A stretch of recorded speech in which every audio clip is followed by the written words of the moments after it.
महाराष्ट्र की राजनीति पर असर, एमबीए में मायूसी, बीजेपी के हौसले बुलंद।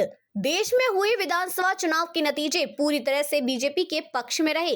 3 राज्यों में बीजेपी ने बम्पर जीत दर्ज की और कांग्रेस को करारी हार झेलनी पड़ी। जिन राज्यों में कांग्रेस की सरकार थी वहां भी कांग्रेस अपना किला नहीं बचा पाई। राजस्थान और छत्तीसगढ़ में जहां कांग्रेस की सरकार थी वहां भी पार्टी को हार झेलनी पड़ी। निर्वाचन आयोग के आंकड़ों के मुताबिक बीजेपी ने राजस्थान में 115 सीट पर जीत दर्ज की है, जबकि कांग्रेस को 69 सीटें मिली हैं। वहीं छत्तीसगढ़ की अगर हम बात करें तो 90 में से 54 सीटों पर बीजेपी ने जीत हासिल कर 5 साल बाद जोरदार वापसी की है। इस चुनाव में कांग्रेस 35 सीटें जीतने में सफल रही, जो 2018 में मिली जीत से 33 कम है। मध्य प्रदेश की 230 सदस्यीय विधानसभा में बीजेपी ने 164 सीट पर जीत दर्ज की है और कांग्रेस को एमपी में 65 सीट मिली हैं।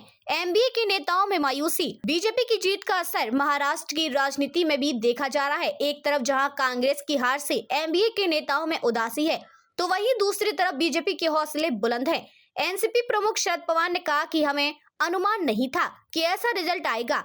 उन्हें नहीं लगता कि इसका असर 2024 के चुनाव पर पड़ेगा। सुप्रिया सुले का भी यही मानना है। सुले ने कहा, लोकसभा और विधानसभा काफी अलग होते हैं। जैसी लड़ाई होगी उस हिसाब से पता चलेगा कि लोकसभा में क्या होगा। शिवसेना यूबीटी सांसद संजय राउत ने कहा कि अगर कांग्रेस ने इंडिया गठबंधन के तहत इसके घटक दलों के साथ कुछ सीटें साझा की होती तो मध्य प्रदेश विधानसभा चुनाव के नतीजे अलग होते। मेरी स्पष्ट राय है कि मध्य प्रदेश का चुनाव इंडिया गठबंधन तहत लड़ा जाना चाहिए था। बीजेपी के हौसले बुलंद, 3 राज्यों में बीजेपी की जीत के बाद पार्टी और नेताओं के हौसले बुलंद हैं।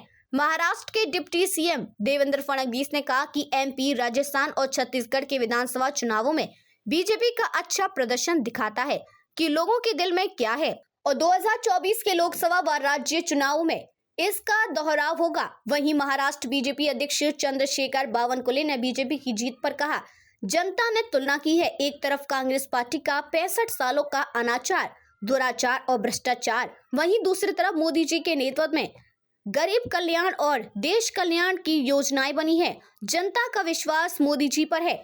बीजेपी नेता ने आगे कहा, कांग्रेस के नेताओं को हिमालय में जाकर कुछ दिन तपस्या करनी चाहिए।